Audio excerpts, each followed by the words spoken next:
Welcome back to Face the State. I'm joined by Wichita Mayor Lily Wu. Mayor, I imagine it's been a pretty long week. It has. It's been a long week, but there's also a lot of good that's happening. I'm working on my State of the City right now, so that has been my focus really all of this week. And we'll get to that in just a minute. But I want to talk about the sales tax proposal. I don't think it's, or I think it's fair to say that a lot of people were not shocked by the results of this election. I think all the city council meetings that you and I were both at, and you saw the amount of pushback that this proposal received.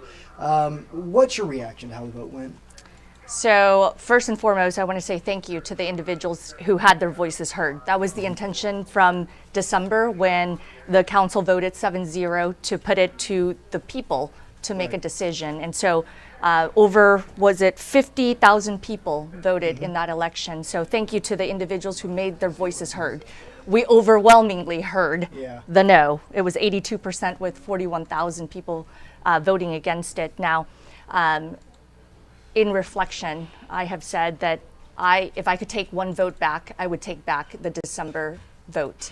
I know that I voted in unanimous decision with my council, but following more information about what had happened with the polling locations being changed, with the increased cost in the campaign for hosting that election, I tried to delay it in January. However, that vote was in January 14th and it passed 5-2.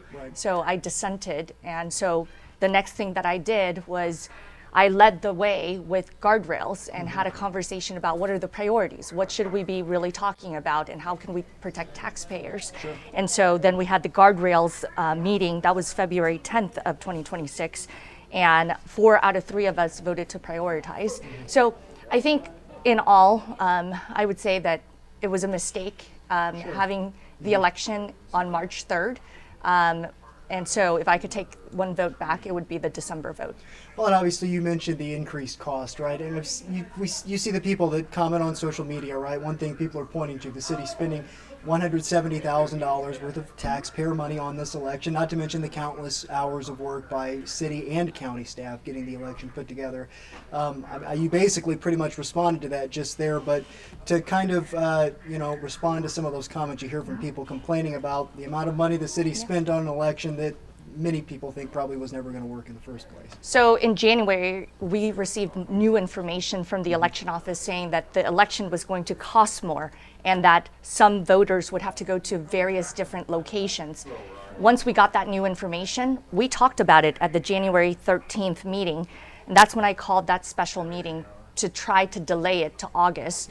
However, it still passed 5-2. So in reality, there was listening to our community. When you get new information, you can pivot.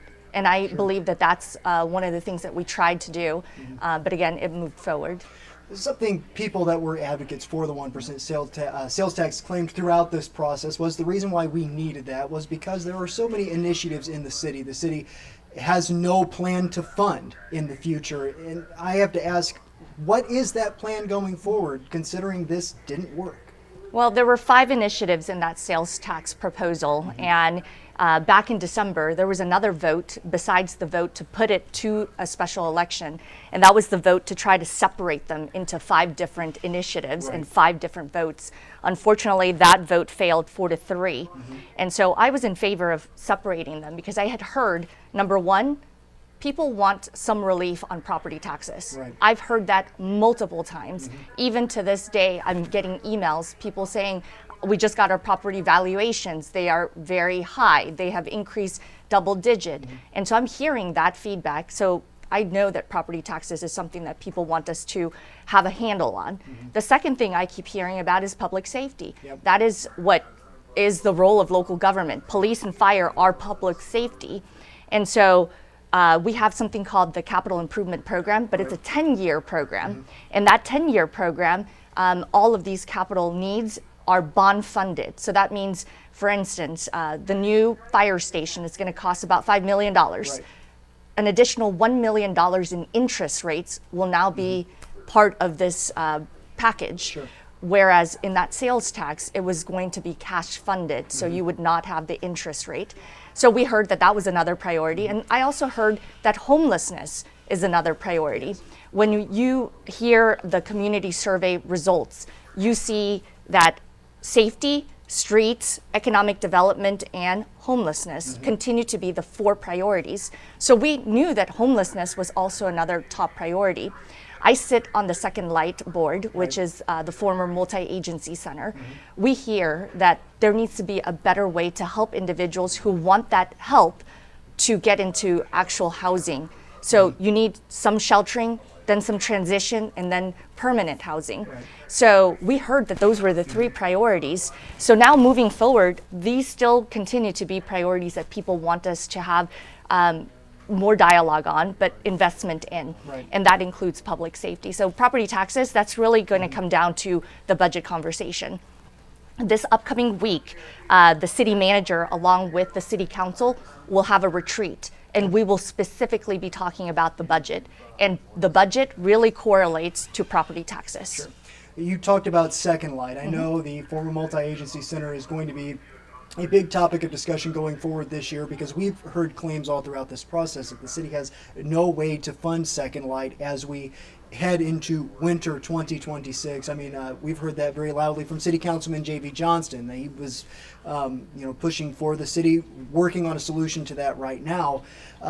What's the city going to do between now and then to make sure Second Light will be able to help homeless individuals as we head into winter 2026? I know it's a long ways down the road, but the city's got some time to work on this. So as you know, currently it's still the emergency winter shelter at Second Light. That will be done by March 16th. So starting then, Second Light can really focus on what they call programming, shelter plus services, really graduating people into the next phase out of the sheltering process. And so when it comes to funding that, that is where we need the community to tell us if this is a priority that they want to see as part of the budget. That means we will have to cut from somewhere else in the budget. So where exactly in the budget would you like to see a cut? Because public safety is the #1 priority. So police and fire will not be cut. Public works, that's water, sewer, our maintenance buildings, those will not be cut. Streets will not be cut. So where are the cuts? There's about 24% that you could look at when it comes to really reallocating resources. And if homelessness is a top priority, we'll have to look within the 24% to look at where to cut from. We've heard loud and clear that the city will be facing a budget deficit here before too long. How much more tricky does that make the process of figuring out how to fund these things when you're facing that issue as well? It is very tricky. The city has a reserves. Our reserves are really safeguards. They're not a piggy bank.